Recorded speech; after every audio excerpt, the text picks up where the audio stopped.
Shalom. All praises to the Most High Yahweh, Bahashem, Yahweh Shai, Bahashem, Rakakwadash. Double honors to the elders of GMS, and also to the Akim pushing this truth throughout the four corners of the world. And also to the speckled birds, or the Israelite foreigners, that are spread throughout the four corners of the world, but are actually of the seed line of Jacob. I say to you all here, Shalom. And recently I saw a movie that hadn't been released yet, so it was only $5. It's a mystery movie, and you go there and it's so cheap. It's only $5 because you don't know the movie that you're gonna see. It's a mystery, and it occurs like every 3 weeks. It looked like the pattern, and I was invited to go. And it's a movie that hasn't been released to the public yet, so officially. And the name of the movie was called Eternity, and it was about this elderly couple who goes to visit their children, and the man's wife is terminally ill with cancer, and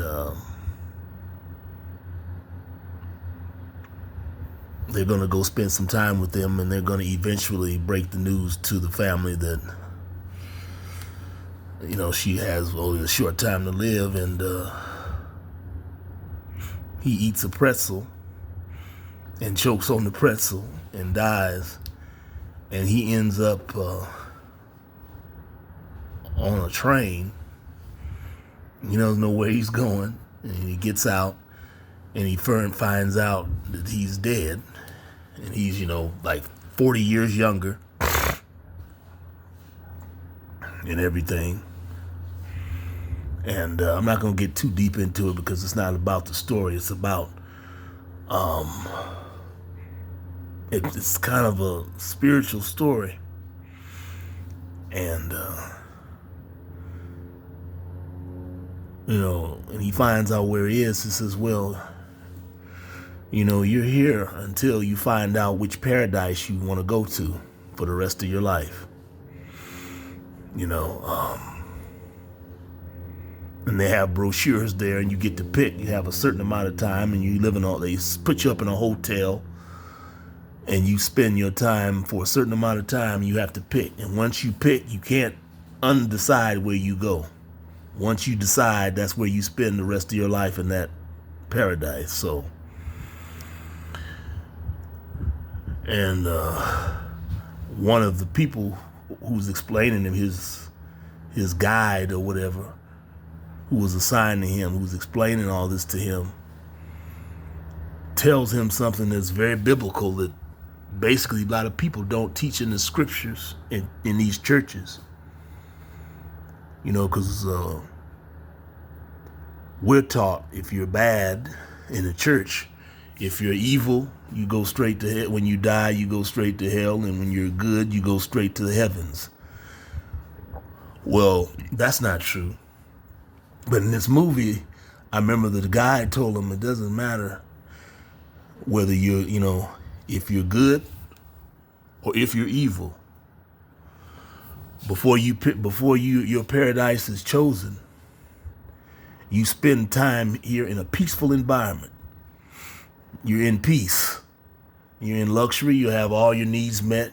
You're in a peaceful, nice place. And it was a nice place until he found out. It was a nice hotel, clothing, food, nice environment.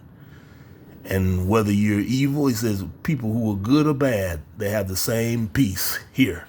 And that is very biblical. Because I don't know what scripture it is, but there's a scripture, and I tried to find the scripture, but I don't know. But I know it is in the Bible, and I will, as sure as I find it, will come back on and bring this point out. But it says, in the scripture, I remember reading it, it says whether you're, the good and the evil, whether they're good and evil, they both will abide in peace. You know, in the spirit world, you know, good and evil. So we know Hitler is evil. Well, he'd be in the same peace in the spirit world until his, you know, until your spirit is reincarnated back into the earth, or until, or basically a lot of people's reincarnations are finished because this world is about to end.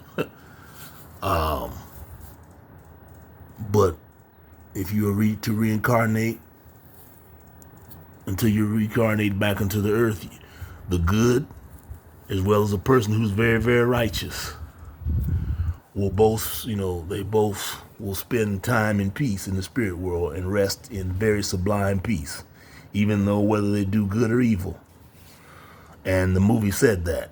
It didn't go with the traditional church doctrine of the good go to hell, you know. So I found that very interesting. So a lot of these movies tell the truth, man, you know. And a lot of the truth, then you have to be fishers of the truth, you know, and have good discernment and know the scriptures. So, you know, a lot of these movies are more spiritual than you think. So I'm going to start looking at movies and prescribing some movies for people to watch, you know, or recommending movies for people to watch so they can open their spiritual eye a little bit and more insight. Well, that's all I have right now. Until next time, shalom.